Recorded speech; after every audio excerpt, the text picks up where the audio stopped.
ሰላም ጤና ይስጥልኝ ውድ የፕራይም ሚዲያ ወጋ ፕሮግራም አድማጭ ተመልካቾች፣ ይህ ወጋ የተሰኘው ሳምንታዊ የህግ ግንዛቤ ማስጨበጫ ፕሮግራማችን ነው። ፕሮግራሙን አዘጋጅተን ወደ እናንተ የምናቀርበው እኔ ትሩፋት በላይነህ እና አቶ አብዱረዛቅ ነስሩ ነው። ሁለታችንም እንግዲህ የህግ ባለሙያና ጠበቆች ነን። ዛሬ እንግዲህ አቶ አብዱረዛቅ እንግዳ የለንም። ሁለታችንም ፕሮግራሙን እኔ በመምራት ወደ አድማጭ ተመልካቾቻችን አደርሳለሁ። እንግዲህ አብረን በጋራ ሆነን እንግዲህ ፕሮግራሙን የምናቀርብ ነው የሚሆነው ማለት ነው። ወደ ተከበሩ አድማጭ ተመልካቾቻችን ዛሬ ልንነጋገር የወደድንበት ርዕሰ ጉዳይ የሪል ስቴት አዋጅ ወይም የሪል ስቴት ልማትና የማይንቀሳቀስ ግብይትና ግመታ አዋጅ ቁጥር 1357 2024 ወይም 2017 እንግዲህ አዲስ አዋጅ መጥቷል። እዚህ አዋጅ ላይ እንደው ለማህበረሰብ ጠቃሚ የሆኑ ሀሳቦችን እናነሳለን። አዋጁ ምን ይዞ መጣ፣ ምን አይነት ጥቅሞች አሉት ለማህበረሰቡ ከሚለው አንፃር የተለያዩ ህጎች እንግዲህ አዲስ አዋጅ እንደመሆኑ መጠን አዳዲስ ነገሮችን ይዞ መጥቷል። አዲስ ጠቃሚ የሆኑ ሀሳቦችን ይበል የሚያሰኝ ነገሮችን እንግዲህ ይዞ መጥቷል ማለት ነው። እዚህ አዋጅ ላይ እንግዲህ እኔና አብዱረዛቅ አብረን የምንቆይ ነው የሚሆነው ከአድማጭ ተመልካቾቻችን ጋር። አቶ አብዱረዛቅ እንደው ለመግቢያም መንደርደሪያም የሆነን ዘንድ እንደው የሪል ስቴት እንደው ሪል ስቴትን በተመለከተ ኢትዮጵያ ውስጥ ያለው ነገር እንደው ምን ይመስላል መንደርደሪያ እናድርገውና ያለውን ነባራዊ ሁኔታ ቢያስረዱን ደስ ይለኛል። ቀጥታ ወደ ህጉ ከመግባታችን በፊት ትንሽ ማብራሪያ ቢሰጡን ዝች ላይ። እኔም አመሰግናለሁ። እንግዲህ ከአሁን በፊት በሪል ስቴት ጉዳይ አንድ ፕሮግራም አይ ቲንክ በጋራ ሰርተናል እና አሁን ከዛ በኋላ በተለይም ከውይይቱ በኋላ የመጣው አዋጁ ነው። እንደ አጠቃላይ እንግዲህ በተለይም እንደ ዓለም ተሞክሮ የሪል ስቴት ዘርፍ በጣም የቆየ ነው፣ ረጅም ጊዜ የሆነ ነው በሌላ ሀገር። በእኛ ሀገር ኮንቴክስት ግን ስንወስደው ባለፉት 25-26 ዓመታት የቅርብ ጊዜ ፌኖሜና ነው ማለት ነው። ማለት ንግድ ፍቃድ ወጥቶለት በደንብ ሬጉሌት ተደርጎ መውጣት የጀመረው ኦልሞስት 25-26 ዓመታት ቢሆን ነው እና የቅርብ ጊዜ አጠቃላይ ሁኔታ ነው። ሪል ስቴት እንግዲህ እንደ አጠቃላይ ዘርፉ ስናየው በብዙ መልኩ አስተዋጽኦ ያለው ነው። እና አጠቃላይ እንደ ሀገር ዘርፉን ብናየው ለምሳሌ በዋነኝነት ይሄ አፎርዴብል ሃውሲንግ እንደምናውቀው አንደኛው መሰረታዊ መብት ከምንላቸው የፋንዳሜንታል ሂውማን ራይት ኦፍ ሃውሲንግ አንደኛው ነው። የቤትን ጥያቄ በብዙ መልኩ ሊመልስ የሚችል በሌላ በኩል ደግሞ ለዜጎችም የስራ እድል የሚፈጥር፣ ምክንያቱም ይሄኛው ሴክተር በጣም እየሰፋ ሲመጣ ዜጎች በተለያየ መልኩ የስራ እድል ያገኛሉ። የመንግስት ደግሞ ኢንክሪዚንግ ታክስ ቤዝ ኦፍ ዘ ገቨርንመንት የመንግስትን የግብር አጠቃላይ ሁኔታም የሚጨምር። ስለዚህ እንደ አጠቃላይ ሴክተሩ ወይም ደግሞ ዘርፉ በብዙ መልኩ ለሀገር ከፍተኛ አስተዋጽኦ ያለው ነው። በአግባቡ በህግ ከተመራ፣ ተጠያቂነት ካለበት፣ በተቋም ደረጃ በደንብ የሚሰራ ከሆነ በእነዚህ በሶስቱ መልኩ ምክንያቱም በአንድ በኩል ከሌሎች ኢንቨስትመንት በደንብ መለየት አለበት የሚባለው ለምንድን ነው? ይሄ የመጠለያ የማግኘት መብት ብዙ ሀገራት መሰረታዊ የሰብአዊ መብት ነው። አፎርዴብል ሃውሲንግ እንግዲህ በእኛ ሀገርም አሁን በከተማ አካባቢ ብዙ የቤት ጥያቄዎች በከፍተኛ ሁኔታ አለ እና ይሄ በተለይም ይሄ ሴክተር ከሌላው በደንብ የሚለየው ያንን ከመመለስ አንጻር በብዙ መልኩ አስተዋጽኦ የሚያደርግ ነው እና በዋነኝነት ከሶስቱ አንጻር ስታዩ ዘርፉ ለሀገር ሁለንተናዊ ልማት እድገት በብዙ መልኩ ኮንትሪቢዩት ሊያደርግ የሚችል ነው። ዘርፉ ግን በቅርብ ጊዜ ገና የመጣ በመሆኑ በፊት በነበረው ሁኔታ ተቋሚ ያልነበረበት፣ ህግ በብዙ መልኩ ያልወጣለት፣ በተለያየ መልኩ አንዳንዴ ብዙ ሰዎች ለብዙ እንግልት የተጋለጡበትም ነው። ስለዚህ እንደ አጠቃላይ የቅርብ ጊዜ የሆነ ነው። አሁን እንግዲህ በቅርብ ጊዜ ያው አዋጅ ቁጥር 1357 2017 ኖርማሊ እንደ ህግ ወጥቷል ማለት ነው። በጣም ጥሩ አብዱረዛቅ፣ እንግዲህ ያው ጠቅለል ያለውን ነገር አስረድተውናል። ምናልባትም 25 ዓመት ዘርፉ ሪል ስቴት ዘርፍ 25 ዓመትና ከዛ በላይ ያስቆጠረ ዘርፍ ነው። ነገር ግን እስካሁን ድረስ ያው ህጎች አልነበሩትም። ምናልባት እስቲ አሁን ወደ ህጎቹ እመጣለታለሁ። እንደው አስቀድሞ የነበረው ይሄ አዋጅ 1357 2017 ከመውጣቱ በፊት የነበሩ ህጎች እንደው ምን ይመስላሉ? እሱን እንዳስና ከዚህኛው ከአዲሱ አዋጅ ጋር አያይዘው አንዳንድ ነገሮችን ያንሱልኝ። እንግዲህ እንደ አጠቃላይ ይህንን ከማየታችን በፊት የዘርፉ ተዋናያን ማንሳት አለብን። በዋነኝነት እንግዲህ መንግስት አንደኛው አካል ነው። ህግ በማውጣት ይህንን በማስፈጸም የመሪነት ሚና ይኖረዋል። በሌላ በኩል የአልሚው አለ፣ ሪል ስቴት ዴቨሎፐር የምንለው ለምሳሌ ያንን ቤት ተቀብሎ የሚያለማው ወይም የሚያከራየው አካል በአንድ በኩል አለ። በሌላ በኩል ደግሞ ገዢዎች የሚባሉ አሉ። እነኚህ በዋነኝነት አንዳንዴ እንደ ትራያንግል ነው የሚያስቀምጡት። ከዚህ ጋር ግን አብሮ ተያይዘው የሚመጡ ደግሞ ሌሎች አካላት ለምሳሌ የማስታወቂያ ጉዳይ አብሮ የሚሰሩ ሴልስ ኤጀንቶች፣ በዋነኝነት ደግሞ ለዘርፉ በጣም የማይተካ ሚና ያለው የፋይናንስ ዘርፉን በመደገፍ አሁን ሞርጌጅ ባንኪንግ ፋይናንስ በማድረግ ምክንያቱም ዘርፉ እንደውም አንዳንድ ምን ይባላል የሪል ስቴት ዘርፍ የቢሊዮን ዶላር ኢንቨስትመንት ነው የሚባለው። ማለት እንደ አጠቃላይ ሲታይ በቀላል ኢንቨስትመንት የሚገባበት አይደለም። የቢሊዮን ዶላር ኢንቨስትመንት ማለት በካፒታል በጣም ከፍ ያሉ የተደራጁ በጣም ከፍ ያለ ኢንቨስትመንት የሚፈልግ ነው። ስለዚህ ይሄ ቢሊዮን ዶላር ኢንቨስትመንት የሚባለው በብዙ መልኩ ቅድም እንዳነሳሁት ለሀገር በብዙ አስተዋጽኦ ያደርጋል። በፊት በነበረው ሁኔታ እንግዲህ አሁን በፌዴራል ጠቅላይ ፍርድ ቤት የሰበር ሰሚ ችሎት ውሳኔዎች የተለያዩ አሉ። በምንድን ነው የሚታየው? አንደኛ ቤትን ሰርቶ የማስረከብ ውል የሚል አለ። ለምሳሌ በፍትሐብሔር ሕጉ በፍትሐብሔር ሕጋችን ቤትን የማስረከብ ውል ከፍትሐብሔር ሕግ አንቀጽ 3019 እስከ 3040 21 አንቀጾች ያሉት ቤትን ከማስረከብ ጋር ተያይዞ ያሉ አሉ።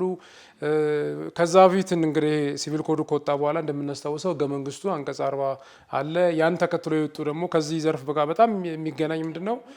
ለምሳሌ የሊዝ አዋጅ ደንብና መመሪያዎች ይወጡ አሉ። ምክንያቱም ከዘርፉ ጋር በጣም የሚተሳሰረው ከሊዝ ጋር ይገናኛል። በሌላ በኩል ደግሞ የህንፃ አዋጅ አሁን የህንፃ አዋጅ በቅርብ ጊዜም በፓርላማ የተሻሻለ አለ። በፊትም የነበረው ደንቦች አሉ።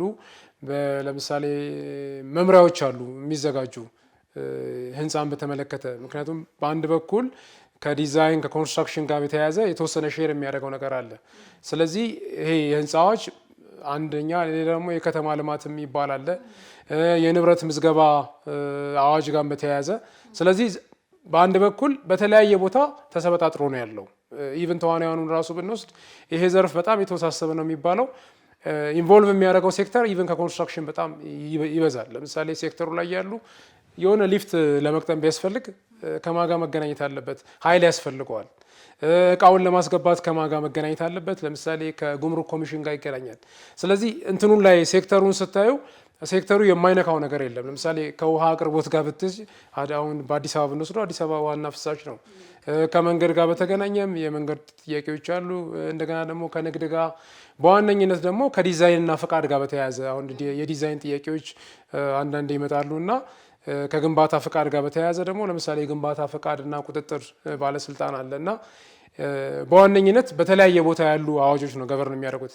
ነገር ግን በፊት በነበረው ቅድም ያልኩት አንቀጽ 3019 በፍትሐብሔር ሕጉ እስከ አንቀጽ 3040 ያሉት 21 ኦልሞስት አንቀጾች እነሱን ነበረ። አሁን የሰበር ውሳኔዎችንም ስናይ ከሪል ስቴት ጋር በተያያዘ ለሚነሱ ጥያቄዎች እልባት በሚሰጥበት ጊዜ ይሄንን ነው የሚጠቀሰው። በእርግጥ በኋላ እናነሳዋለን። ከዛ ጋር በተያያዘ ብዙ ክፍተቶች ነበሩ። ማለት በተለምዶ ምንድን ነው ግማሾቹ ዳኞች እንደ ሽያጭ ውል አድርጎ የመውሰድ ነበር።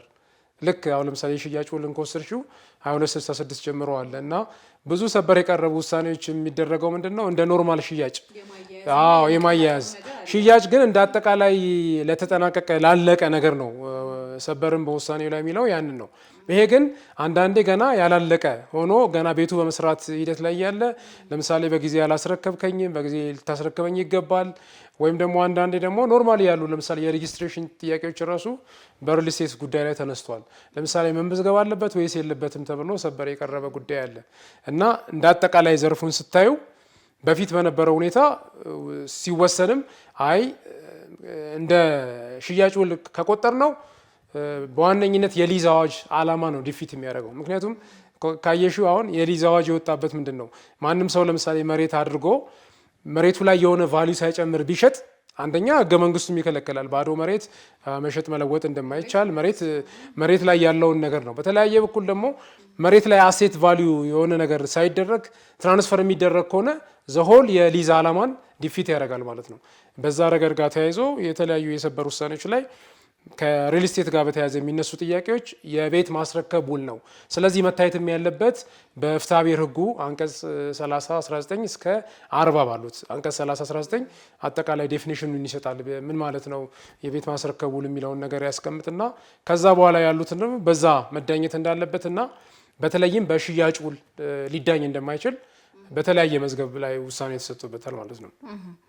እንደገለጹት ነው ትብርዘቅ አሁን ህጎችን የበፊቶቹን ህግ ስናነሳ ልክ ነው የተበታተኑ ህጎች ነበሩ እዚህም እዛም በተለይ ደግሞ እንዳነሱት አንቀጽ 3019 እስከ 3040 ያሉት የፍትሐ ብሔር ህጎች የኮንስትራክሽን ህጎችም ሪል ስቴትን የሚዳኙ ናቸው ሞሮፊያ ኮንስትራክሽን በሚለው ምናልባት በኋላ ላይ ደግሞ ግልጽ ያደርጉልኛል ይሄ ከሪል ስቴትና ኮንስትራክሽን የሚደበላለቅበት ሁኔታ አለ አንድ መስሎ የሚታያቸው ሰዎች አሉ ይሄም ልዩነት እንዳለው እናውቃለንና እሱን ትንሽ ግልጽ ያደርጉልኛል ስለዚህ የህንጻ ደንብ 624 2009 አለ ሞሮፍ በደንብ የህንጻ አዋጅ ቁጥር 624 2009 የደንብ ቁጥር 243 2003 የህንጻ ደንብ ሞሮፍ በእነዚህ ነበረ ሲዳኝ የነበረው እንዲሁም ደግሞ የኢንቨስትመንት አዋጁም ጭምር ሲዳኙ ነበረ 1186 2020 የፌዴራል ህብረት ስራ ማህበራት ደግሞ 142 ዝባር 1998 አለ የፌዴራል የገጠር መሬት አዋጅ 456 2005 አለ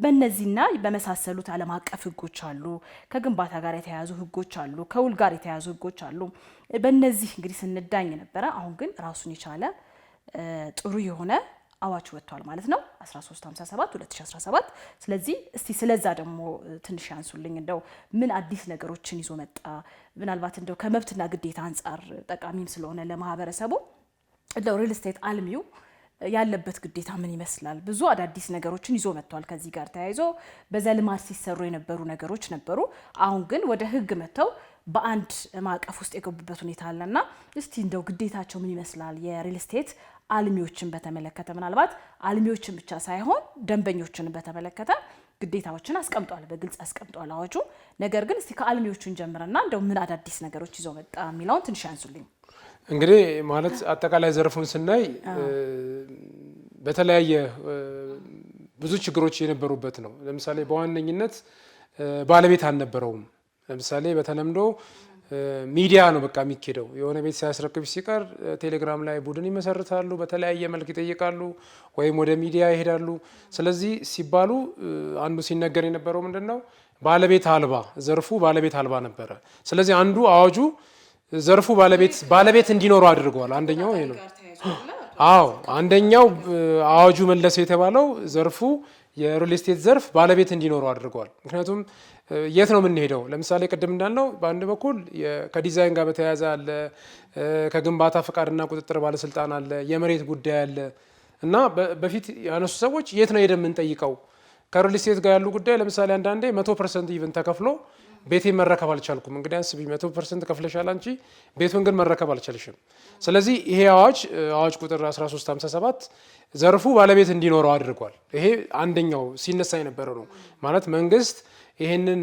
ኮምፕሬሄንሲቭ የሆነ አዋጅ ማውጣት አለበት ህግ ማውጣት አለበት ተብሎ በተለያየ ጊዜ ሲጠየቅ ነበር እና ይሄ ህግ መውጣት ይሄ አዋጅ መውጣት ባለቤት እንዲኖረው የመጫወቻ ሜዳውን አጠቃላይ ምን መልክ መኖር እንዳለበት ያሳየ ነው በሌላ በኩል እንግዲህ ኢቭን አሁን ኮንስትራክሽን ላይም ስናይ ከሪል ስቴት ጋር አንዱ የሚገናኘው ነገር ለምሳሌ ሶስቱ ዋና ፋክተሮች እዚህም አሉ ለምሳሌ ከጊዜ ጋር አንድ ኮንስትራክሽን የሚመዘነው ሶስት ፋክተሮች አሉ አንደኛ የጊዜ ጉዳይ ነው ሁለተኛ የገንዘብ ጉዳይ ነው ሶስተኛ ደግሞ የጥራት ጉዳይ ነው ስለዚህ ችግሮችም ብዙ ጊዜ በዚህ በሶስት የሚያጠነጥኑ ናቸው ምክንያቱም ገንዘብ ለምሳሌ በገዢዎች በኩል ሁሉ የሚነሳ ጥያቄ በተለያየ ጊዜ የዋጋ መጨመር እንዲህ ስላደረግን የዋጋ ጭማሪ በጣም በየጊዜው እንጠየቃለን አንዳንዴ ደግሞ በጣም ሲብስ ደግሞ ኢቭን ዋጋ አንጨምርም ብለው የሚሉ አሁን እንግዲህ አንደኛው እንደ ግዴታ የሚታየው የውል ሰነድ አለ ለምሳሌ በተለምዶ እኛም ሀገር ያሉ ሪል ስቴቶች ጋር ስትገቢ ውል አላቸው ግን ያ ውል ብዙ ጊዜ ምንድነው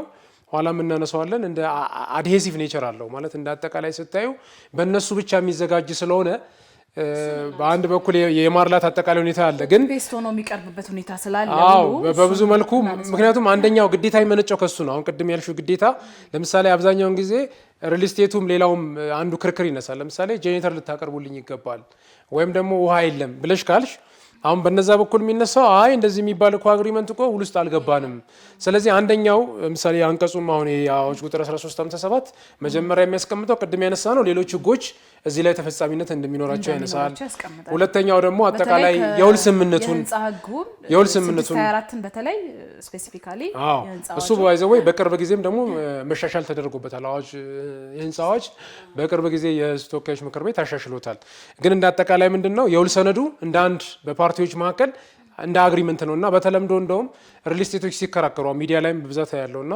ሲያቀርቡ ለምሳሌ አንደኛው የሚነሱ ጥያቄ ውሃ ማግኘት አልቻልንም ወይም ደግሞ ጄኔሬተር የለውም። አይ እንደዚህ እኮ አግሪመንቱ ላይ ጄኔሬተር የሚል ነገር የለም እኔ እንደዚህ አይነት ግዴታ አልገባውም ይላል። ስለዚህ እንደ አጠቃላይ ስታዩ አለ ምናልባት አሁን አንቀጽ 7 ላይ የሪል ስቴት ልማት አዋጅ ቁጥር 1357 ላይ ይዘረዝራል። ለምሳሌ ምን ማድረግ አለበት? አዎ እዚህ ዘርፍ ላይ አንደኛው ሌሎችም ሁኔታዎች አሉ። በብዛት በጣም ትሪክ የሚባለው የማስታወቂያ ነው። ለምሳሌ የውሸት ማስታወቂያ ማስነገር እንደሌለበት እንደ አጠቃላይ የመጀመሪያው ለምሳሌ ምክንያቱም ይሄ ዘርፉ ላይ የተጋረጠ አንዱ ትልቅ ችግር ነው። አሁን ማስታወቂያ ላይ በጣም እጅግ የተጋነነ አንዳንዴ ደግሞ በቃ ቀደም እንዳልኩሽ በቃ ምንም ችግር ማስታወቂያውን ስትሰሚ እንደውም ምንም ችግር የማያጋጥም ነው ይመስለው እና ስለዚህ ስፔሲፊካሊ ማስታወቂያን በተመለከተ የውሸት ማስታወቂያ ማስነገር እንደማይገባ ቤቱን ደግሞ ከማስረከባቸው በፊት ኦልሞስት ለምሳሌ አንዱ የውሸት ሲል ምናልባት አብቶ ድረዘቅ እንደው የውሸት ማስታወቂያ ማስነገር አይችልም ሲል ትንሽ የሆነ አሻሚ ነገር ይመስለኛል። የሆነ ማለት ድራፍቲንጉ ትንሽ እንትን አይደለም። እኔም ሳነበው ይሄ ልክ ሌጂስሌቲቭ ድራፍቲንግ ላይ ያለው ችግር አለ አይደለ? አዎ ብዙ ጊዜ ምንድነው ለምሳሌ የምርጫ በተለይም የማስታወቂያ አዋጁ እጅግ የተጋነነ ይላል። አሁን የተጋነነ አንዳንዴ ግነት ራሱ በጣም በቃ ምክንያቱም በአንድ በኩል የማስታወቂያ ስታዩ እንትኑን መግለጽ አለበት። ይሄ ልክ ሽያጩን ላይ ፐፊንግ ዘ ዌርስ ይባላል። ለምሳሌ አንድ ሰው ነጋዴ ይሄ ጫማ አያልቅም ይላል። እንግዲህ ይሄ ጫማ አያልቅም ሲል አሁን የማያልቅ ጫማ አለ ማለቱ አይደለም። አሁን አንዳንዴ የቱ ጋ ነው ማለት ዲማርኬሽን ላይ ነው። አንዳንዴ ለዛ ነው የማስታወቂያ በተለይ እንዳጠቃላይ እንትኑ ዲፋይን ለማድረግ ያስቸግርሻል። በተሻለ መጠን ግን በጣም እጅግ መጋነን የለበትም። የማስታወቂያ አዋጃችን ላይ ይሄንን ነገር በደንብ ያስቀምጣል። እዚህ ጋር ግን እንትኑ ትንሽ ውሸት ብቻ መሆን እንደሌለበት ነው የሚለው። ግን ችግሩ ዘርፎ ያለበት በጣም የተጋነነ ለምሳሌ የውሃ ችግር የለም፣ የጄኔሬተርም ችግር የለም። አሁን በቅርብ ጊዜ እንደው የምንሰማቸዋለሁ። አሁን በቅርብ ጊዜ በአንድ ዓመት እናስቀዋለን ዋጋው ይሄን ያህል ነው በካሬ ሜትር የውሸት ማስታወቂያ ዋጋውን በጣም በቃ ሪያሊስቲክ ያልሆነ ነገር ይነገርና ከዛ በኋላ ምንድነው በተደጋጋሚ የዋጋ ጥያቄ በተደጋጋሚ ጊዜ ሪቪዥን ምክንያቱም አንድ ክሎዝ ያስገባሉ የሆነ ለምሳሌ ሲሚንቶ ዋጋ ከጨመረ ይሄ ቫሪዬሽን ክሎዝ እንደሚባለው እንጨምራለን የሚል አንቀጽ ይገባና በተለያየ ጊዜ የማሻሻያ ይሆናል። ሌላው አከራካሪና ብዙ ጊዜም ሲነሳ የነበረው 80% ቢያንስ መድረስ አለበት። አዎ ማለት በተለምዶ ምንድነው አሁን በፊትም እንደ ሴክተሩ እንደ ዘርፉ በጣም እንደ ክፍተት ተደርጎ ሲነሳ የነበረው ቤቱ ተጠናቆ ሳያልቅ ምን ሳያደርግ ገንዘብ የመሰብሰብ ቴንደንሲ ማለት እንደውም ብዙ ጊዜ ካየሽ አሁን ነው ካፒታል ማርኬት ይሄንን በተመለከተ ተቋም ተፈጥሮለት በተለያየ ጊዜ ማስታወቂያ እያስነገሩ በብዙ መንገድ ብዙ ሰዎች ቻሌንጅ ያጋጠማቸዋል እና ይሄንን በተመለከተ አንድ ሌላኛው ከብቃት ጋር በተያያዘ አሁን ብቃት በፊት ምንድነው ዘርፉ ማንም ሰው የሚገባበት ነው የነበረው። ምክንያቱም ቅድም እንዳልነው በጣም ከፍተኛ ገንዘብ የሚፈልግ በጣም ባለሙያ የሚፈልግ በብዙ ሂደት በውጭም ሀገር በጣም የተደራጀ ባለሀብት የሚገባበት ነው እና የሆነ ኖርማል የሆነ ስትራክቸር ባለመቀመጡ ደንብ ባለመቀመጡ ለዚህ ሂደት የሚያስፈልገው በተለምዶ ሄዶ ፈቃድ ያወጣል። ከዛ በኋላ ሪል ስቴት ዴቨሎፐር ነኝ የሚል ኳሊፋይ የሚያደርግ ነገር አልነበረው። አንድ ሰው ሲወጣም ደግሞ አቶ ድረዘቅ እዚሁ ላይ በጣም ዝርዝር ያለ ትክክለኛ ሪል ስቴት እንደው የቱ ጋር ነው ብለህ ራሱ ለማየት የማትችልበት ሁኔታ ላይ ነው ፍቃድ ሲያወጡ ማለት ነው። አንድ ቤት የሚሰራም ሪል ስቴት ዝም ብሎ ኮፒ ፔስት የተደረጉ ፎርሞች ናቸው ኢቭን ፍቃዱ ራሱ ማለት ነው። ስለዚህ አሁን ስፔሲፊካሊ ፍቃድ ማውጣት አለበት የሚል አለ። አዎ ቢያንስ ማለት ዝም ብለው ደግሞ ስታይ ሪል ስቴት አልሚ የሚባሉትም 100 ካሬ ሜትርም 200 ካሬ ሜትር ላይ የሚሰራው ለምሳሌ 1500 ካሬ ሜትር የሚል አስቀምጧል። በእንትን ደረጃ ማለት በፍቃድ በሚሰጥበት ጊዜ በእርግጥ ዲቴይሉን በተመለከተ ይሄንን አዋጅ ቁጥር 1357 ተያይዞ ደንብ እንደሚወጣ ያስቀምጣል። ግን እንዳጠቃላይ ግን በፊት ያልነበረና አሁን እንደ አዲስ መስፈርት ይሄ ነገር ሊወጣለት ይገባል ማለት በዚህ ጉዳይ የሚሰማራ ሰው በፊት በተለምዶ ምንድነው የሚያደርገው ኢንቨስትመንት ኮሚሽን ይሄዳል፣ የኢንቨስትመንት ፍቃድ ያወጣል፣ ከዛ ንግድ ቢሮ ሄድና ንግድ ፍቃድ ያወጣል፣ ከዛ የሚገባበት ነገር ነው የነበረው። ይሄን በተመለከተ ግን አንደኛ በቂ የፋይናንስ ምንጭ እንዳለው ለምሳሌ አንደኛው ዘርፉ በጣም ከፍተኛ የሆነ የፋይናንስ አቅም ይፈልጋል። ይሄንን በተመለከተ በደንብ መረጋገጥ እንዳለበት እንደ አንድ ተቀምጧል ማለት አዋጅ ቁጥር 1357ም ይሄን ነገር አያይዛል ማለት ሌላ ለምሳሌ ክፍያንን በተመለከተ እንደ አንድ ያስቀምጣል ክፍያ በተለምዶ እንደዚህ ነበር የሚከፈለው አይዘር በባንክ መሆን አለበት ወይም በኤሌክትሮኒክ መንገድ መከፈል ይኖርበታል የሚለውም አንደኛው እንትን ነው ምክንያቱም ብዙ ጊዜ አንደኛም ለማስረጃም ይሆናል ለምሳሌ በባንክ የሚከፈል ከሆነ ወይም ደግሞ በኤሌክትሮኒክ ዘርፍ የሚከፈል ከሆነ አንደኛው ሌሎቹ ደግሞ አንዳንዴ ዶክመንቶችን በተመለከተ ሰጠኝ አትስጠኝ አንዱ ክርክር ነው የነበረው ለምሳሌ የአጠቃላይ ሁኔታውን በተመለከተ ይሄ ከመረጃ በተለያየ መንገድ ገዢው ሲጠይቅ ያንን የመከልከል የሚያስፈልገው ለምሳሌ እሱ ብቻም ሳይሆን አቶ አብዱረዛቅ እዚሁ ጋር ዶክመንቶችን በተመለከተ ኢቭን የግንባታ ፈቃድ ያለው መሆን አለመሆኑን እንኳን አያረጋግጥም ኢቭን አያሳዩሽም በእነኚህ ዶክመንቶች እንዲሰጡ እንደ ግዴታ ያስቀምጣል ነው ደረሰኝ መስጠት እንዳለበት ቅድም እንዳነሳ ነው ደረሰኝ መስጠት አሁን እንደ አንድ ግዴታ አስቀምጧል ስለዚህ በዋነኝነት እንግዲህ የመሬት ይዞታ ማረጋገጫ የግንባታ ፈቃድ አሁን ብዙ ጊዜ አንዳንዴ እነኚህ ነገሮችም እንደ ቤዚክ ነገር ተደርገው ተቀምጠዋል ምክንያቱም ሴክተሩ በፊት ስፔሲፊክ የሆነ ህግ ስላልነበረው ቅድም ያልነው ውሉን ብቻ ነበር ገቨርን የሚያደርገው የፍትሐ ብሔር ህጉ አንቀጽ 3019 ስታይ ዴፊኒሽኑን ያስቀምጣል ከዛ በኋላ የሚያስቀምጠው ኦልሞስት ውሉን ገቨርን የሚያደርግ ነው የነበረው በሌላ በኩል ግን በተለይም የሪል ስቴት አልሚው ትልቁ ከባድ የነበረው የፋይናንስ አቅም ምክንያቱም አንድ ቤት የሚሰራ ሁለት ቤት የሚሰራ በተቋም ደረጃ ያለ ሁሉም ስያሜውን ወስዶ ነበር ምንድነው መሳሪያ ውስጥ አይ እኔ ሪል ስቴት አልሚ ነኝ ይላል ስለዚህ ስታንዳርድ እንዲበጅ ኖርማሊ እነኚህ የይዞታ የግንባታ ፈቃድ እንዲያወጣ እንደጋ ደግሞ ለምሳሌ ቀድሞ የሚሰበስብ ከሆነ ደግሞ ይሄ በዝግ አካውንት መቀመጥ እንዳለበት በርግጥ ዲቴይሉን በተመለከተ እሱንም በደንብ እንደሚወጣ ያስቀምጣል በቅርብ ጊዜም ደንብ ተዘጋጅቷል እና ምክንያቱም አንደኛው የነበረው ትሬንድ ይሄ ነው ቤት ምንም ነገር ግንባታ ሲያደርጉ በጣም ገንዘብ የመሰብሰብ ሁኔታ በሌላ በኩል ደግሞ አንዳንዴ ከሚሰሩት በላይም ደግሞ ገንዘብ የመሰብሰብ ምሳሌ የሆነች ቦታ ወስደው በየሆነች ቦታ ለወሰደው ግን የሰበሰበው ገንዘብ ከንትኑ በላይ ነው ከዛ በላይ መሆን እንደሌለበትም ይሄ ግዴታ እንዳጠቃላይ ያስቀምጣል ማለት ነው ብዙ ጊዜ ግን አንዱ መነሳት የሚያለበት ግን የውሉ ግዴታ በጣም ወሳኝ ነው ፓርቲዎቹ ብዙ ጊዜ ኋላም እንደምናነሳው ሞዴል ውል መዘጋጀት አለበት አሁን በዘርፉ ላይ ያሉ ሰዎች ትልቅ ክፍተት ስላለ እዛ ጋር ከውል ጋር በተያያዘ ኮፒ ፔስት አድርጎ የመስጠትና ያለ ማንበብ ኢቭን በእንግሊዘኛ ተዘጋጅቶ ይሄን ፈርም የማለት ጉዳይ ስላለ እሱን እናነሳለን ምናልባት እንደው አሁን ካነሱት አንፃር የሪል ስቴት አልሚዎች እንደው ግዴታቸው ብሎ በአንቀጽ 7 ላይ በግልጽ አስቀምጧል የሪል ስቴት አልሚዎች መሰረታዊ አገልግሎት ግንባታ ማለትም የሳኒተሪ ኤሌክትሪክ የቧንቧ የሜካኒካል ነገሮችን ያልተጠናቀቀ ቤት ለደንበኞች ማስረከብ እንደማይችሉ በግልጽ ተቀምጧል አንቀጽ 7 ንዑስ ቁጥር 1 ላይ አንቀጽ 7 እዚሁ ንዑስ ቁጥር 2 ላይ ደግሞ ያለ ደንበኛው ፍቃድና ፍላጎት አጠቃላይ ግንባታው 80% ሳይጠቃ ምን ይላል እንግዲህ ያለ ደንበኛው ፍላጎትና ከፈለገ እንደሚችል ነው ነው ማለት ያ ፍላጎትና ፍቃድ ያስፈልጋል ከፈለገ ግን ፖሲብል ነው ማለት ነው ዞሮ 80% ያልተጠናቀቀ ቤት ለደንበኞች ሊያስተላልፍ እንደማይችል በግልጽ ተቀምጧል እዚህ ጋር እንግዲህ በጣም ትልቅ የሆነ ለውጥ ነው ያለው ማለት ነው ቅድም እንዳነሱት የውሸት ማስታወቂያ ብለናል ቅድም አንስተናል ቤቶችን ለመገንባት ደግሞ የሚያስችል የመሬት ይዞታ ማረጋገጫ ፕላስ የግንባታ ፍቃድ ከመረከቡ በፊት ደንበኞችን መመዝገብም ሆነ ቅድመ ክፍያዎች መቀበል እንደማይችል በግልጽ አስቀምጧል ማለት ነው ሌላው በህጋዊ መንገድ የተረከበው መሬት ደግሞ ቅድም እንዳልነው በቂ ያልሆነ መሬት ይዞ ለሌሎች ኤክስትራ የሆነ ሰዎችን መመዝገብና መቀበል ገንዘብ እንደማይችል በግልጽ ተቀምጧል እዚሁ ንዑስ ቁጥር 6 ላይ ደግሞ የመኖሪያ ቤት ባለቤት ማህበር እንዲያቋቁምም ያበረታታል ማለት ነው ምናልባት ብዙ ጊዜ ማህበር እንዲቋቋም አይፈልጉም እንኳን የሪል ስቴት ቀርቶ እንዲሁ ነባራዊ ሁኔታ በኢትዮጵያ ነባራዊ ሁኔታም ስናይ ማህበር አቋቁሞ በመስሪያ ቤት ደረጃ ተቋቁሞ መብታቸውን ኤክሰርሳይዝ እንዲያደርጉ ብዙም የሚመከር ነገር አይደለም ማለት ነው ስለዚህ እዚህ ላይ ማህበራትም እንዲያቋቁሙ ድጋፍ ያደርጋል ተብሎ እንግዲህ የህንጻው ባለቤት ወይም አልሚው በግልጽ ተቀምጧል ማለት ነው እንደ ግዴታ 7ኛ ላይ ከሚመለከተው የመንግስት አካል የተሰጠውን የይዞታ ማረጋገጫ የግንባታ ፍቃድ እንዲሁም የሪል ስቴት ልማት ፍቃድ እነዚህ ቅጆች ከውሉ ጋር አሁን በፊት ይሄ ግዴታ አልነበረም ከውሉ ጋር እነዚህን የይዞታ ማረጋገጫ ካርታውን የግንባታ ፍቃዱን የሪል ስቴት ልማት ፍቃዱን እንዳለ ከውሉ ጋር ለደንበኛው መስጠት አለበት ስለዚህ ደንበኞች ወይም ደግሞ ሪል ስቴት ገዢዎች ወይም ቤት ፈላጊዎች እንግዲህ ይሄንን በደንብ ኖቲስ ማድረግ ይጠበቅባቸዋል ማለት ነው የግብይት ክፍያን በተመለከተም አዲስ ነገር ነው በባንክ ወይም ደግሞ በኤሌክትሮኒክስ መንገድ ብቻ ግብይት እንዲፈጽም ክፍያ እንዲፈጽም በአካል እንደማይቻል በተረፈ ህጋዊ ደረሰኝ ደግሞ ግዴታ መስጠት እንዳለበት ተብሎ በግልጽ ተቀምጧል። ምናልባት እነዚህ እንግዲህ የቤት አልሚዎች ግዴታ ናቸው አሁን የዘረዘርናቸው። እንደው የሪል ስቴት የቤት ገዢዎች ግዴታስ እንደው ግዴታ ተጥሎባቸዋል በዚሁ አንቀጽ ላይ ተቀምጧል። እስቲ ትንሽ ያንሱልኝ ስለነሱ ደግሞ።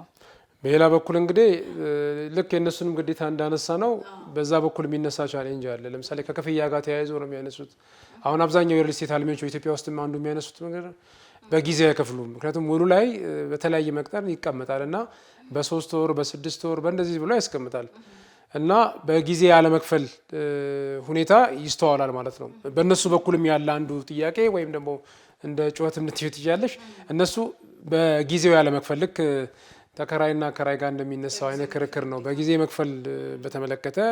ይሄ እንደገና ደግሞ የመረጃዎች ማስረጃዎች መያዝ ቅድም እንደተባለው ደግሞ ምክንያቱም ከዶክመንቶች ጋር የተለያዩ አንዳንዴ ክርክር የሚነሳበት ጊዜ ያን ዶክመንት ከውል ጀምሮ ያለያዘ አካል በብዙ መልኩ ሌላኛው ከማህበር ጋር በተያያዘ ነው። ማህበር በሚመሰረትበት ጊዜ እንግዲህ ተቀለሽ አሁን ኮንዶሚኒየም አካባቢ ብዙ ጊዜ ማህበር አላቸው እና በጋራ ለዛም የማድረግ እንግዲህ አንዳንዴ ይሄ ዝም ብለሽ ለዛም የማገዝና የመመስረት ስትሪክትሊ ስታነቢው ባይ ዘ ወይ ማለት በህገ መንግስቱ አሁን የመደራጀት መብት ራይት ነው እንደ ኦብሊጌሽን አይደለም። ግን ይሄ እንትኑንም ዘርፉንም እንደሚደግፍ በተለምዶ እነኚህ ሰዎች አሁን የኮንዶሚኒየም ብታይ አላቸው ኢቨን በአመት በዓልም ጊዜ በተለያየም ጊዜ በጋራ የመስራት ግን በዋነኝነት ግን እዚህ ጋር አብረን በደንብ ማንሳት ያለብን ኋላ እናነሳዋለን።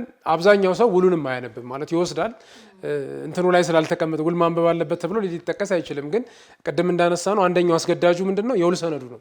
የውል ሰነዱ በሚዘጋጀበት ጊዜ የውል ሰነዱ ማንበብ አለበት። ልክ እንደ ኢንሹራንስ ጋር ያለው ችግር እዚህም ይስተዋላል። ኢንሹራንስ ላይ ካየሽ አሁን ኢንሹራንስ ፖሊሲ አብዛኛው ሰው የሆነ መኪና ኢንሹራንስ አለው ምናምን ይላል። ግን ውስጡ ሲገባ ልክ ነገር ሲያጋጥም ይሄማ ኢንሹራንስ እኮ ከቨሬጅ የለውም ይባላል። ኢንሹራንስ ጋር ሲሄድ ይሄ ባህላችንም አይደለም ምናልባት ባህል ሊሆን እንትኑንም አያነበውም ማለት አብዛኛውን እንትን ልክ ኢንሹራንስ ካምፓኒ ጋር ሲሄድ ነው። እዚህ ጋርም እንደዚህ አይነት ችግሮች አሉ። ቅድም አሁን እንዳነሳሁት ለምሳሌ ጄኔሬተር ሊገባልኝ ይገባል። አሁን አንዳንዴ መብራት ይጠፋል አይደለም የተለያየ ምክንያት ወይም ደግሞ ውሃ በተመለከተ ጉድጓድ መቆፈር አለበት። ከዛ በኋላ ሪል ስቴቱ ይመጣና እንደዚህ የሚባል እኮ ውል ውስጥ የለም የተፈራረማችሁት ውል እኮ ይሄ ነው። አሁን በተለምዶ አስገዳጅ የሆነው ለምሳሌ ሊፍት ነው። ሊፍት አሁን ወደ ግዳጅ ወይም ደግሞ ፍርድ ቤት ላይ ብዙ ጊዜ እኔም እርሶም እንግዲህ ፍርድ ቤት ላይ እንሰራለን እና ምን ኬዞች ያጋጥማሉ? አሁን እንዳሉት ኤሌክትሪክ ጋር ተያይዞ ሊሆን ይችላል፣ ከውሃ ጋር ከመብራት ሊፍት አሁን ለምሳሌ ኤሌክትሪክ ችግሮች አሉና በዚሁ እግረ መንገዶቱም ማንሳት ይችላሉ ስለሱ። እንደውም ለምሳሌ ጋር ተያይዞ ብዙ ጊዜ አሁን እሱ አንዱ የሚነሳ ነው ማለት ሰዎቹ ክሌም የሚያደርጉት አንዳንዴ በእነዛም በኩል ምክንያቱም የነዛ መጫወቻ አግሪመንቱ ነው። እርግጥ አግሪመንቱን ቅድም እንዳልነው የሞዴሉ ላይ ያስፈልጋል ተብሎ እንደ አጠቃላይ ሪኮመንድ ይደረጋል። እንደውም ደንቡ ወይም ደግሞ ካሁን በኋላ የሚወጣው መመሪያ ያንን ቢያመላክት አሁን አንዱ እንደዚህ ፕሮግራምም አንዱ መናገር ያለብን እንግዲህ ደንብ እስካሁን ይሄንን በተመለከተ ሪል ስቴት አዋጁን የሚያስፈጽም ደንብ እንደሚወጣ መመሪያ ደግሞ እንደሚዘጋጅ በሚኒስተሩ በከተማና ከተማ ልማት ኖርማሊ ሚኒስትሪ ኦፍ በሱ በሚኒስተሩ እንደሚዘጋጅ መመሪያ ግን አንዱ ክፍተት ያለው ይሄ ከሞዴል ኮንትራክት ጋር በተያያዘ ምን መካተት እንዳለበት። ምክንያቱም አብዛኛው የሪል ስቴት ሰው ይሄን ጥያቄ ያነሳል። አሁን ምሳሌ ሊፍትን በተመለከተ በህግ አስገዳጅ ነው። በሊፍት አሁን በተግባር ስናይ ብዙ አከራካሪ ሊኖር ይችላል። ለምሳሌ ኮንዶሚኒየም ላይ ታያለሽ አንዳንዴ ይሄ ነገር በጣም ሲሪየስ የሚሆነው የአካል ጉዳተኞች ምናምን ስታይ የሆነ ሰው 8ኛ 7ኛ ወይም 4ኛ ፎቅ እንትን ሊያደርግ ይችላልና ለመውጣት በጣም ከባድ ነው የሚሆነው። ማለት በተለምዶ ከታች ከተገኘ በሆነ መልኩ ሊደረግለት እንደ አንድ ይገባል። ነገር ግን ይሄ ነገር አብሮ የሚያያዘው ከነሱ ጋር ጥያቄ ጋር ሲመጣ ነው። ሌላ በኩል ደግሞ ሲነሳ የውሃ ጥያቄ ለምሳሌ ሊፍት ደግሞ ሲነሳ ደግሞ እንደዚህ ብናቆምም ኃይል አላገኘንም። ዘርፉ የብዙ ሴክተሮችን ይፈልጋል። ለምሳሌ ከኢትዮጵያ ኤሌክትሪክ ኃይል ነው ይሄንን ነገር ፕሮቫይድ የሚያደርገው ከዛ ማግኘት አለበት ይሄን። ስለዚህ ከዚህ ጋር በተያያዘ ይሄም ይነሳል። ግን በዋነኝነት ምንድነው ውሉን ማንበብ አለባቸው ማለት ውሉ ላይ ያሉ ግዴታዎችና መብቶችን በደንብ መታወቅ አለበት። ወደፊት ግን በሚወጣው ደንብ ላይ የሞዴል ኮንትራክት ቢኖር አንድ የሪል ስቴት ውል ይሄንን ነገር ማካተት አለበት ብሎ አንድ ጋይዲንግ ፕሪንሲፕል ቢያስቀምጥ በተወሰነ መልኩ በኤሪያ ያለውን ችግር ይፈታል። ምክንያቱም አዴሲቭ ኮንትራክት የምንለው አንደኛው ፓርቲ ይዘጋጃል፣ ከፈለክ ፈርም ካልፈለክ ተው ነው። ይሄ ማንን ይጎዳል? ገዢው ይጎዳል ማለት ነው። ምክንያቱም አንቺ ውሉን ብታዘጋጂ ከሆነ ምንድነው የሚሆነው?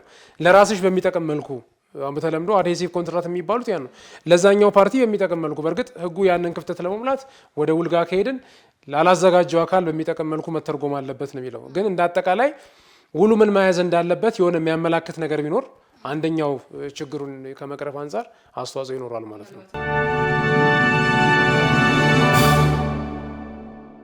ይህንን አዋጅ ተከትለው በሚወጡ ደንቦችና መመሪያዎች ምናልባትም እንግዲህ የሚስተካከል ነገር ይሆናል ብለን እናስባለን። ዞሮ ዞሮ ብዙ ጊዜ እንግዲህ ወደ ፍርድ ቤት የሚመጡ ኬዞችን ስናይ አሁን እንዳሉት ነው ከፎርም ጋር ተያይዞ ወይ ፎርማል ነው እንጂ ውል ነው። ኖርማሊ ግን ፎርም ለማለት የሚቀል ይመስለኛል። ምክንያቱም ኮፒ ፔስት ነው የሚደረገው፣ ተመሳሳይ የሆኑ ነገሮች ነው። አድራሻውን ወይ የፍሎሩን አይነት የቤቱን ላይክ እንትኑን ስፋቱን ምናምን አድራሻውን ከመቀያየር ውጪ መሰረታዊ የሆነ ልዩነት የላቸውም። ብዙዎቹ ፎርም ናቸው። ብዙ ጊዜ ደግሞ የሪል ስቴት አልሚዎች የህግ ባለሙያ አላቸው። እያንዳንዷን አሳይተው ነው ወደ ውል ራሱ ሲገቡ ማለት ነው። ነገር ግን ከደንበኞች ጋር ተያይዞ ወይም ሪል ስቴትን የሚገዙ ደንበኞች ጋር ተያይዞ ግን ብዙ ጊዜ ጠበቃ የመያዝ እንትን ባህሉ የማማከርም ቴንደንሲ ሁሉንም ወስዶ አብሮ ግን እያንዳንዷን ነገር ከባለሙያ ጋር ተመካክረው ምክንያቱም ጥቅሙ በጣም እጅግ የበዛ ነው። ከጠበቃ ጋር መነጋገሩና በራስ ሄደህ የሚፈረመው ውል በጣም ልዩነት አለው። ስለዚህ ያም ነገር ስለሌለ ወደ ፍርድ ቤቶች ሲመጡ ፍርድ ቤቶች ሲያጨናንቁ እናያለን። ምናልባት እንደው በቂ ፍርድ ቤት አለ ነው የሚለውም ሌላ ጥያቄ ነው። እሱን እናነሳለን መጨረሻ ላይ። ስለዚህ እንደው ከቤት በዚህ ያህል ዓመት ውስጥ ጨርሳለሁ ብሎኝ ሳያጠናቅቅልኝ ቀረ የሚሉ በጣም ብዙ ክሶች አሉ። ሌላው ደግሞ ከቤቱ ጋር ተያይዞ ኢቭን ከገቡበት በኋላ ቤቱ ክራክ አረገ፣ ቤቱ ያፈሳል። የጥራት አይነት ነገሮች የጥራት ጥያቄ አለ። ከገቡ በኋላ ደግሞ የሚመጣ ነገር አለ። እሱ ብቻም አይደለም፣ ለፓርኪንግ የሚሆኑ የተለያዩ የግሪን ኤሪያዎችን በተመለከተም እንዲህ አይነት ጥያቄዎችም አሉ። ቤት ሰሩበት ይላሉ። አንዳንድ ቤት ሰሩበት ፓርኪንግ ቦታ ላይ ሌላ ሰው ያከራዩታል። ገንዘብ የመሰብሰብ ቴንደንሲ ጥያቄ በጣም አለ ፍርድ ቤት ላይ።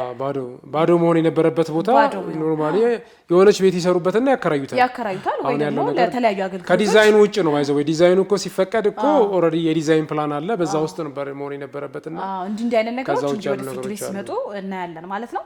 ምናልባት እንደው ከዋስትና ጋር በተያያዘም በአንቀጽ 9 ላይ በግልጽ የተቀመጠ ነገር አለ። ዋስትና ለደንበኛው የሪል ስቴት አልሚው ለደንበኛው የሚሰጥበት አግባቦች ተቀምጠዋል በአንቀጽ 9 ላይ። ምናልባት ትንሽ ቢያነሱልኝ ደስ ይለኛል። እንግዲህ እንዳጠቃላይ ማለት አንዳንዴ ገንዘብም ትከፍያለሽ። አሁን ብዙ ጊዜ ገዢዎች የሚያነሱት እሺ ቤቱ የቱ ጋር ነው ያለው ይላሉ። የሚያሳዩሽ ነገር የለም። አሁን አብዛኛውን ጊዜ እንደዚህ ነው። ለምሳሌ ዲያስፖራዎችም የተለያየ የሚያነሱት አይ ይሄን ያህል ለምሳሌ 87% ከፍያለሁ ግን ቤቱ የቱ ጋር እንዳለም አላውቅም። ለምሳሌ እንዳለና እንደሌለ እንደገና ደግሞ በተለያየ መልክ በዋነኝነት ይሄ የሚሰበሰብ ገንዘብ አለ። ቅድም እንዳነሳ ነው ቤቱ ግንባታ ሳይጀመር የይዞታ ፈቃድም ሳይወሰድ በተለያየ መልክ ገንዘብ የመሰብሰብ ቴንደንሲ ያለ ማለት ነው። ይሄ በዋነኝነት ለዛ ጋራንቲ ለመስጠት ነው። ይሄንን ነገር ለምሳሌ ገንዘብ የሚሰበስብ ከሆነ በዝግ ሂሳብ መቀመጥ አለበት። በእርግጥ ይሄን ለማን ነው የሚደረገው? አንዳንዴ አብሮ የሚነሱ ነገሮች አሉ። ያኔም ክርክር ሲነገር አሁን ባለው ኢንፍሌሽን እንዴት ይሆናል? አንድ አስታውሳለሁ ክርክር ለምሳሌ ይቀመጣል ምናምን ሲባል እስከዛ በምንድን ነው የሚሰራው? አዎ አንዱኛው ማለት በሪል ስቴት በኩሎች የሚያነሱትን የነበረው ይቀመጣል ሲባል ይሄ እንደ ግዴታ ተቀምጧልና ከዛ በኋላ እንደዚህ የሚደረግ ከሆነ በምን ሊሰራ ነው? አሁን በሪል ስቴት በኩል አንዱ ጥያቄ የነበረው ነው። እሺ እንደዚህ ዘሆል እንትን የሚደረግ ከሆነ ምክንያቱም ዘርፉ መጀመሪያም ቅድም ስንናገር የነበረው የቢሊዮን ዶላር ኢንቨስትመንት ነው የሚባለው። መጀመሪያ ወደዚህ ዘርፍ ለመግባት በጣም የተሻለ ካፒታል ያላቸው ከፍተኛ የሰው ልምድ በዚህ በደንብ ኤክስፒሪየንስ ያላቸው ሰዎች ነው ወደዚህ መግባት የነበረባቸው እና ዝም ብሎ ብቻ ዘው ተብሎ የሚገባበት ዘርፍ አይደለም እና ይሄ በዝግ አካውንት የመቀመጡ ለገዢዎች እንደ ዋስትና ነው። ያ ገንዘብ በተለያየ መልክ ሌላ ዓላማ እንዳይውል እንደገና ደግሞ ቤቱ ለምሳሌ በሚሰራበት ጊዜ አንዳንዴ ምን ይደረጋል? ሌላ ሰውም ትራንስፈር እንዳይደረግ አንዳንዴ አጓጊ ነገሮች አሉ። ባለፈውም ስናነሳው እንደነበረው ለምሳሌ 5 ዓመት 6 ዓመት ከቆየ በኋላ ቤቱ ቢሸጥ አሁን ባለው ገበያ በጣም ከፍተኛ ይወጣል። ስለዚህ ሻጩን ያጓጓል። በሌላ በኩል ገንዘቡ ቢመለስለት በቃ እምቢ ካልክ አንዳንዴ ኢቭን ገንዘብ ጨምሪ ሲሉሽ አልጨምርም ካልሽ በቃ ውሉን አፍርስ፣ ላንቺ አይጠቅምሽም። ለምሳሌ የዛሬ 8 ዓመት የከፈልሽ 2 ሚሊዮን 3 ሚሊዮን ብር በቃ ገንዘብን ልስጥ ቢልሽ ከ8 ዓመት በኋላ ምንድን ነው የሚሆነው? ቢኮዝ ባለው ኢንፍሌሽን ባለው ያ ገንዘብ ዲቫሉ ያደርጓል። ስለዚህ ሁለቱንም ነው የሚያጓጓው። ምክንያቱም ገንዘብ ቢሰጠው የዛሬ 8 ዓመት 3 ሚሊዮን 4 ሚሊዮን ብር ከፍሎ ብሩ ቢመለስለት ለዚህ ሰው ኪሳራ ነው። ምክንያቱም ያ ገንዘብ ብዙ ነገር ይሰራ ነበር። በሌላ በኩል የኛውንም ደግሞ ያኔ እኮ የሰጠው በዚህ ብር ነው እሱንም ያጓጓል። ለዛም ነው አንዳንዴ ዋጋ አጀስት የሚያደርጉት። ስለዚህ ይሄ ማገድ የሚባለውም ይሄ ነው፣ ለሌላ ሰው እንዳይተላለፍ የማገድ ሁኔታ እንዳለ ማለት ያ ቤት ለምሳሌ በተለያየ መልኩ ከሆነ ገንዘብ እየተቀበልሽ ሌላ አካል እንዳይተላለፍ ያ እንዲታገድ መደረጉ አንድም ለገዢዎች የተሰጠ እንደ ጥበቃ ሊቆጠር ይችላል። ምክንያቱም በተጨባጭ ያለው ችግር ምንድነው? ከባንኮች ገንዘብ ሲወስዱ ኢቨን ከባንክ ጋር አሁን ብዙ ጊዜ የፋይናንስ ችግር አለ አይደል? በከፍተኛ ሁኔታ ከባንክ ጋር ያያይዙታል እና ባንክ ደግሞ ያን ይዞ ነው ብር የሚሰጥሽ በተለያየ መልኩ።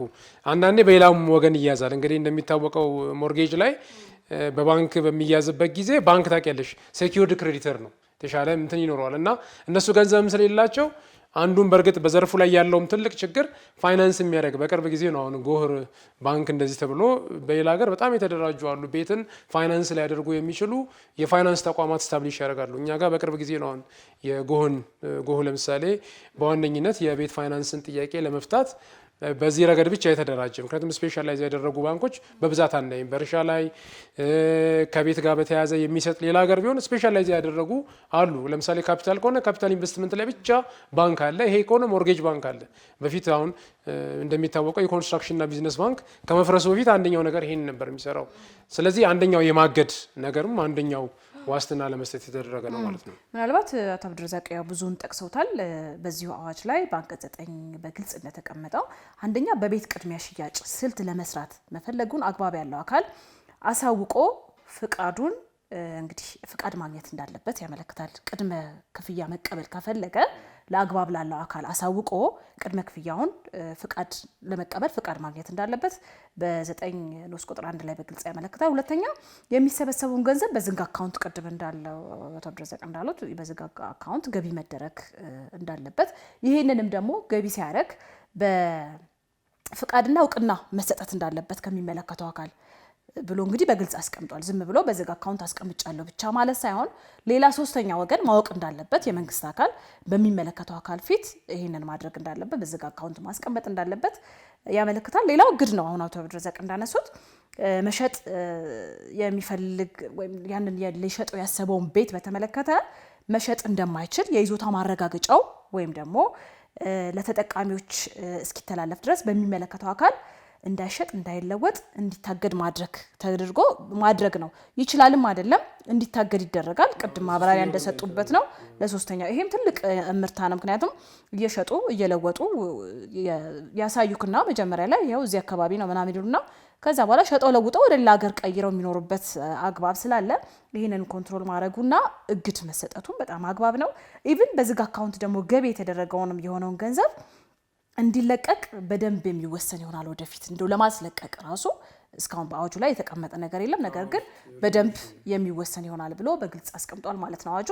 ምናልባት እንደ መጨረሻ ይሆናል ቅሬታዎች ሲቀርቡ ምናልባት ስለ ቅሬታ አቀራረብ፣ ስለ ጊዜው ቅሬታ መቼ መቅረብ እንዳለበት በግልጽ አስቀምጧል አዋጁ ላይ እና ወዴት ነው መሄድ ያለባቸው የሚለውን ትንሽ እንጠቁም። ምናልባት እንደ አጠቃላይም ቅድም ስናነሳ የነበረው በፊት አልነበረውም። ባለቤት እንደ ተቋም አልነበረም። አሁን በከተማና የመሰረተ ልማት ሚኒስቴር ስር ያለ ዳይሬክቶሬት ያው እየመራው ነው አሁን ባለው ሁኔታ ያለው።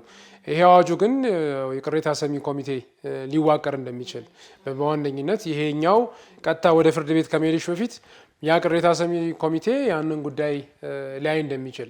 ምክንያቱም ኢቭን የሊዝ አዋጅ ላይ እንዳለው ካየሽው በሊዝ አዋጅ ወዲያውኑ ለምሳሌ የካሳ ጉዳይ፣ የተለያዩ ጉዳዮች አንድ ሰው ብድግ ብሎ ወደ ፍርድ ቤት መሄድ አይችልም፣ ለሆነ አካል ማቅረብ አለበት። ይሄኛው አንዱ ያንን አመላክቷል ማለት ነው።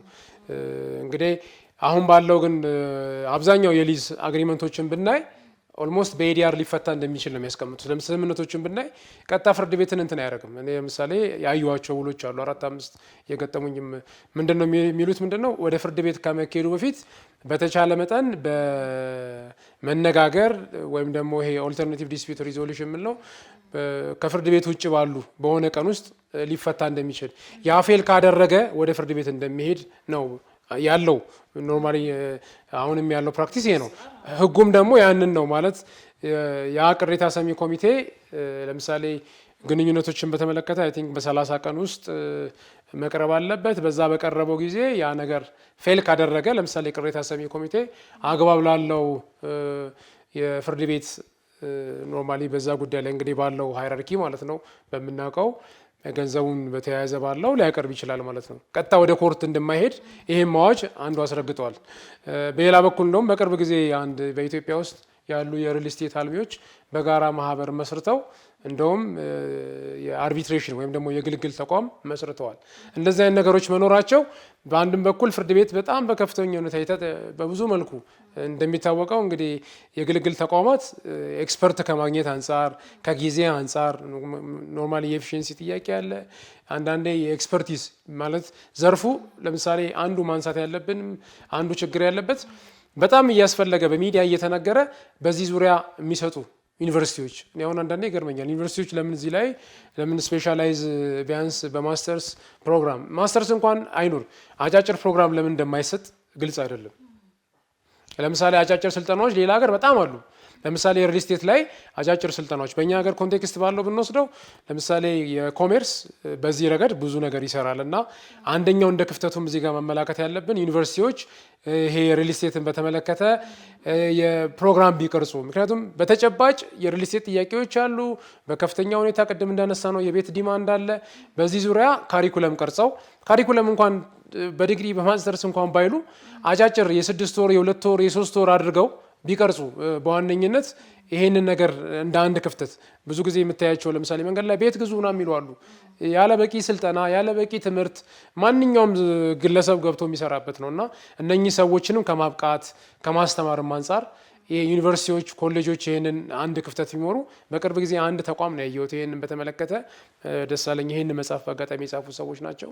ይሄንን በተመለከተ ስልጠና እንደሚሰጡ በግል የተወሰደ ኢኒሼቲቭ ነው። ይሄ ግን ሲታይ አሁን ልክ እንደ አዲስ አበባ ዩኒቨርሲቲ ያለ ተቋም አሁን ኮሜርስ በተለያየ ጉዳይ ላይ በዚህ ረገድ ይሰጣል። አሁን በዲጂታል ማርኬቲንግ በተለያየ ለምሳሌ ከቫሉዌሽን ጋር በተያያዘ አሁን ቫሉዌሽን ለምሳሌ ይሄ አዋጅ አንዱ የሚያስቀምጠው ነው። ገማች ኢትዮጵያ ውስጥ አንዱ እንደ ክፍተት ምክንያቱም አዋጁም አንዱ የሚያስቀምጠው ዋጋ በሚገመትበት ጊዜ ቫሉዌተር መኖር አለበት። ለዛ ደግሞ ፈቃድ ያስፈልጋል። ይህንን በተመለከተ ቫሉዌሽን ኤክስፐርት ብዙ የሉንም። አሁን ኮሜርስ ፈቃድ ይሰጣልና እንደ አጠቃላይ ይሄም እንደ አንድ አብሮ በደንብ መታየት ያለበት ነው ማለት። በዚህ አጋጣሚ ይሄንን ዩኒቨርሲቲዎች ሀሳብ መግዛት አለባቸው። ቢያንስ ዘሊስ ዜካንዱ ትሬኒንግ መስጠት ይኖርባቸዋል። ይሄ አብሮ የሚነሳ ነው። ቅድም እንደተባለው ግን መጀመሪያ ቀጥታ ወደ ፍርድ ቤት መካሄድ አይቻልም ማለት በፊት የነበረው ችግር ሲነሳም የነበረው የት ሄደን እናልቅስ የት ሄደን መብታችንን እንጠይቅ ነው የነበረው። አሁን አብዛኛው የሪል ስቴት ላይ ስታይ ኢቭን ቴሌግራም ነው የነበረው። አሁን ቴሌግራም እያንዳንዱ ሪል ስቴት እየጠቀሱ እንደዚህ የሪል ስቴት ተሰባስበው ማለት ነው የተለያየ ቦታ ያሉ ሰዎች እኔ 10 ዓመት ከፍያለሁ 100% ከፍያለሁ ቤቴን አላገኘውም። ግን ከዛ ምን ተደራረጉ በቴሌግራም የራሳቸውን ፔጅ ፈጥረው ነበር የነበረው። ስለዚህ አሁን ይሄ አካል መዋቀሩ ማንኛውም ጥያቄ ያለው አካል ከሪል ስቴት ጋር በተያያዘ ይሄ አንድ መንገድ ያስቀምጠ ነው። ምክንያቱም በፊት ባለቤት አልባ ነው የነበረው ዘርፉ ምንም ባለቤት አልነበረውም። ይሄንን ነገር ማስቀመጡ አንድ ጥሩ ነው። ቀጥታ ደግሞ ወደ ፍርድ ቤት አለመሆኑም እንደ አንድ ፖዚቲቭ እንትን ሊታይ ምክንያቱም ያ ፌል ካደረገ ስልጣን ላለው አካል እንደሚቀርብ አዋጁ በግልጽ ያመለክታል። አቶ ብረዛቅ እንግዲህ በግልጽ ዘርዘር አድርገው አስረድተውናል። ምናልባትም ከቅሬታ የማቅረብ መብትና የቅሬታ አቀራረብ ዘዴዎች ጋር በተያያዘ በአዋጁ አንቀጽ 27 ጀምሮ 27 አንቀጽ 28 አንቀጽ 29 እንዲሁም አንቀጽ 30 ላይ በግልጽ እንግዲህ የተመለከቱ ነገሮች አሉ። ቀጥታ ወደ ፍርድ ቤት ይዘን እንደማንሄድ ምናልባት እንግዲህ እንዳሉት ነው አስቀድሞም የነበረው ከሪል ስቴት ጋር ተያይዞ ወይም ከኮንስትራክሽን ጋር ተያይዞ የሚነሱ ኢሹዎች በአልተርኔቲቭ ዲስፑት ሪዞሉሽን ወይም ኤዲአር ይዳኙ እንደነበረ ዞሮ ግን በአፈጻጸም በተመለከተ ወደ ፍርድ ቤት ነው የሚመጡት አይደለ? በኤዲአር ቢዳኘው ወደ ፍርድ ቤት መምጣታቸው አፈጻጸም በተመለከተ የኤዲአሩን የሚያስፈጽመው ፍርድ ቤት አካል ስለሆነ ወደ ፍርድ ቤት እንደሚሄዱ በግልጽ የነበረ ነገር ነው። እሱን እንግዲህ በደንብ ተደርጎ በአዋጁ ላይ ተደግፎ ተቀምጧል ማለት ነው።